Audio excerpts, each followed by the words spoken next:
Magandang araw po sa inyong lahat at muli po, welcome po dito sa inyong paboritong programa.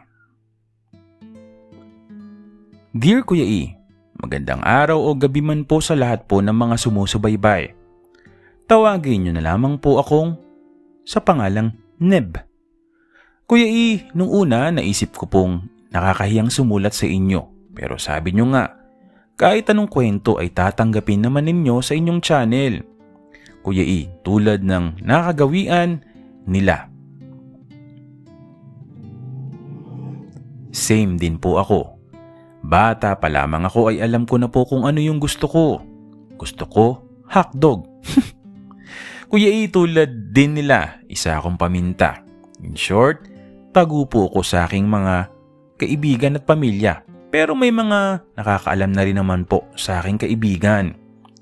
At Kuya E, minsan may mga karanasan din talaga tayo na paulit-ulit na iisipin mo dahil sa mga bibihirang pagkakataon o maganap ba.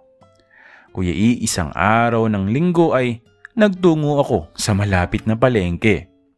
Binaybay ko ang tiyanggian kahit na wala naman akong bibilhin. May kainitan na noon, Kuya E, siguro. Bandang mga 10:00 na ng umaga yun. Nang matapos ako sa tiyanggi, nang wala naman akong nabili, naisipan ko naman sa wet market. Bibili po kasi akong ulam. Pero bago yun, Kuya E, ay naglakad naman muna ako doon sa malapit na bukuhan o palamig. Dahil uhaw ako ay bumili nga ako. At sa may hindi kalayuan ay may nasipat akong isang lalaki na napatingin din sa akin. Nag-aayos siya, Kuya E, ng mga saging. Iba ang tingin, Kuya E, nang itago natin sa pangalang Ban, short for banana. Tila nahiya ako at inalis ang tingin. Pero Kuya E, nagbalik akong tingin. Nakatingin pa rin si Ban sa akin. Kuya E, hindi ko alam kung bakit nga ba ganun. Pawisan si Ban dahil nga siguro sa init at tanghaling tapat. Pero ang lakas-lakas ng dating niya. Batid ko, nagpaalam si Ban sa kanyang kasamahan para umalis muna. Bilisan mo yun ang narinig kong sinabi ng kanyang kasamahan. So ayun nga, Kuya E, alam ko may meaning yun. Hanggang sa sumenyas na siya sa akin. Pinapasunod nga ako.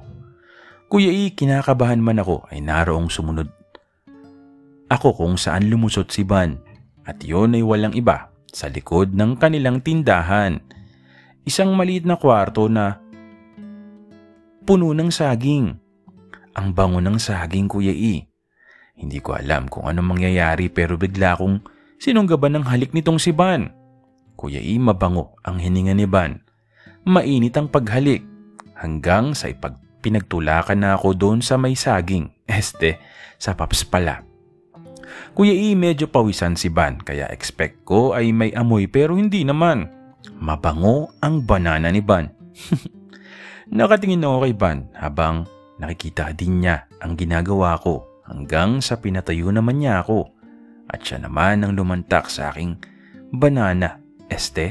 Paps. Kuya, akala mo ay straight si Ban dahil napakagaling niya. Pero napakagaling pala niyang lumantak. Maya-maya po ay ako ulit. Hindi ko maiwasan na daanan ng halik ang kanyang katawan. Maganda ang katawan ni Ban. May paabs pa ang kuya mo.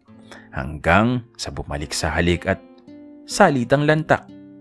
Sabi niya ay magsabay na raw kami gamit ang kamay. At Kuya E, habang ginagawa namin yun ay nakahalik sa akin si Ban. Grabe yun, Kuya E. Tipo bang sa init ng panahon ay init din ang mga magaganap sa amin. Matapos yun, Kuya E, mabilis ang pagbibihis. Lumabas ako na palingon-lingon at pawisan din. Mahirap kalimutan yon, Kuya E. Ang banana ni Ban, naulit pa ng sumunod na week. Alam ko, nakakatakot kasi wala namang maayos na place. Pero siguro nga, dahil sa init at hotness din naman ni Ban, ay kaya kong suungin anumang mga hamon, magawa lang ang pangyayaring yun muli sa aking buhay.